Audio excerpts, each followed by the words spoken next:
భద్రాచలం వద్ద గోదావరి శుక్రవారం ఉదయం 12 గంటలకు 46.8 అడుగుల వద్దకు చేరిన నీటి మట్టం ఇప్పటికే ఉదయం నుండి తగ్గుముఖం పట్టిన వరద నీరు మళ్లీ 11 గంటల నుండి పెరుగు దిశగా కొనసాగుతుంది. మంగళవారం నుండి నిన్నటి వరకు తగ్గిన నీటి మట్టం ఈ రోజు ఉదయం మళ్లీ పెరుగుతుంది.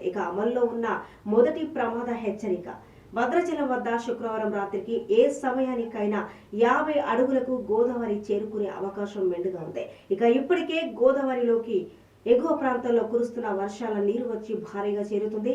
భద్రాచలం శివారు ప్రాంతంలో కరకట్ట నిర్మాణం జరుగుతుంది. ఈ క్రమంలో ప్రధాన రహదారి ప్రస్తుతానికి రాకపోకలు నిలిచిపోయాయి.